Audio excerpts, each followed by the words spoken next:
So let's talk about AEW Double Nothing's interesting booking results. Who they decided to put over and why and what it means for the company. So I was pissed off right away. Serena D versus Riho. We all know that Riho was the first ever women's blah blah blah champion. Wow. But did any of you honestly think that Riho was going to become NWA Women's Champion? Have you seen the NWA?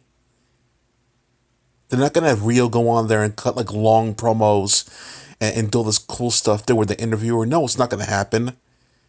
Rio is going to go from AEW and cross promote to NWA. Did anybody actually think that was going to happen? I barely even see Serena Deeb show up there on NWA Power. And you're going to have Riho be there? Please. Obvious result. Casino Battle Royale. Some good spots in there. I hate the crowd singing the Jungle Boy theme. The Joker at the end was Leo Rush. I was like, okay. And Leo Rush is everywhere.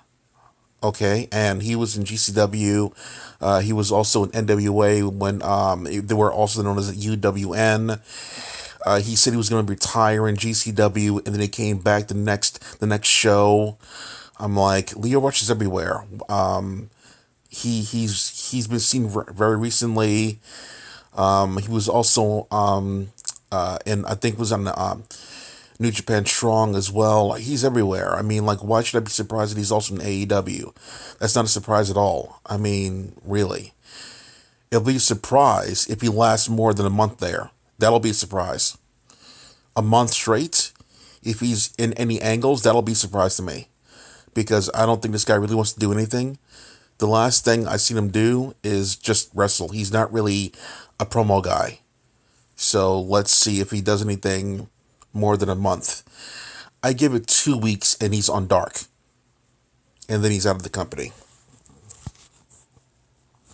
Even though Leo Rush does have potential, I don't see him lasting long. For some reason, he doesn't want to stay in one place for that long. I don't really think it's going to happen for that long. And remember, as of right now, it says that Mark Henry is all elite, not Leo Rush is all elite. So, he's not signed with the contract yet. This was a good match. Moxley and Bucks. There was a lot of like I don't give a fuck moves from Moxley and Kingston. And I like the way they jumped the Bucks at the beginning. But the ones who won this match, predictable. Because what are Kingston and Moxley gonna do with it? What? Sit on the belts? Put their feet on the tables with the belts? What are they gonna do with it? They're not gonna represent the company with the belts. No, the Bucks, they're gonna keep that joint because Kingston and Moxley don't need the belts to be over. They're already over without the belts. They don't need the belts at all. And they're not going to use the belts for anything. So I didn't see them lose. I didn't see Bucks. I didn't see the Bucks losing this match.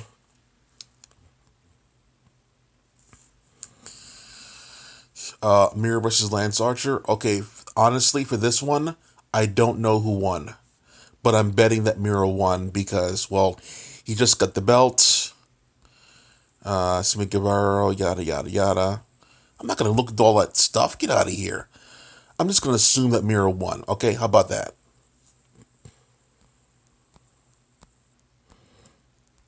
And the reason why Miro won, like I said, because he's new with the belt there, and they're not really doing anything special with Lance Archer. So, yeah, there you go. 50-50 booking with Brian Cage versus Adam Page. They furthered the storyline with Cage and Adam with Cage and Page. They furthered the storyline with that, and they defined more Cage's character. Not needing the help of the people. But I hated the ending of the match when Cage just threw Hangman into his position on the ropes. That's as stupid as Kofi Kingston jumping onto Brock Lesnar when you know his move was at F5. Why are you gonna jump on the man's shoulders? It's like laying down for Hogan, knowing that his finishing move was a leg drop, or I don't know, bending over when bending over Triple H when you know his finishing move is a pedigree. The fuck are you doing? You don't jump on Brock Lesnar's shoulders or CM Punk's shoulders. You don't go in a power jar position like Shawn Michaels did for WrestleMania 25 when you know his finishing move is a tombstone or a pile driver. What the fuck were you thinking? So he sent, so he stupidly sent Adam Page into the ring ropes, and then he got killed for it. That was fucking dumb. That was a dumbass finish right there. And a dumbass 50-50 booking, so moving on. Cody Royce versus Zogo. Honestly, I don't know the results of that one, and honestly, I don't give a shit about that match. Moving on. Sheeta versus Britt Baker. Oh my god, do I have to talk about this one? They don't do shit with the women in the company at all. The women aren't on commentary. There's barely any angles. And if there are angles, they lead to nothing. So Sheeta was a leader of a division that had nothing. And Britt Baker, okay, she just came back from an injury. She beat a bunch of squash people, and we're supposed to be like, okay, wow, you're so good. Finish was whatever. I didn't care. I really didn't give two shits. Darby Sting versus Paige and Sky. I did a reaction for this thing. So, I was busy playing Fallen Order a lot during the match there because it was kind of slow in some parts. But when Sting got in the ring, I wondered what they were going to do with him. But overall, Sting was pretty good in there.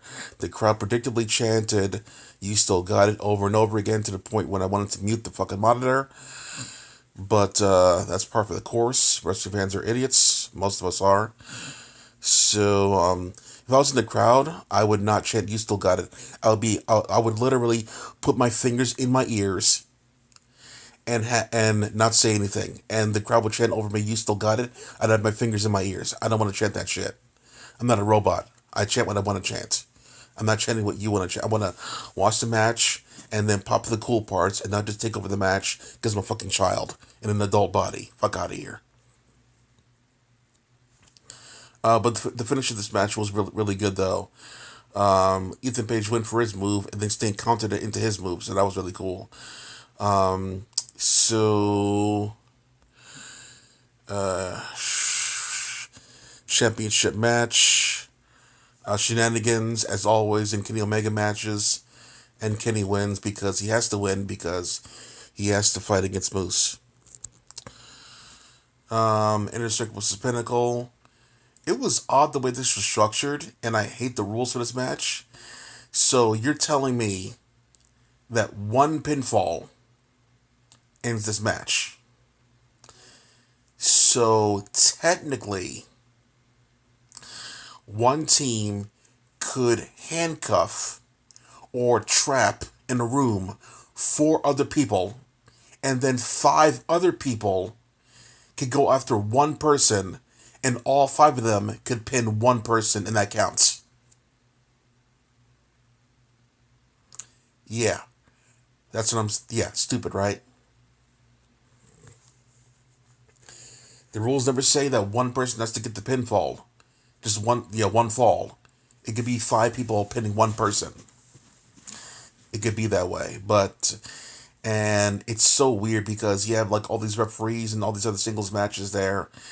So what happens if another person uses, I don't know, a quote unquote cinder block, knocks somebody up upside the head there, quote unquote for kayfabe, and then knocks them unconscious, and they're in the middle of the end zone, and then 1, 2, 3 they get knocked out, or they ram somebody into one of the goalposts, and they get quote unquote concussed, and that's a 1, 2, 3. They win.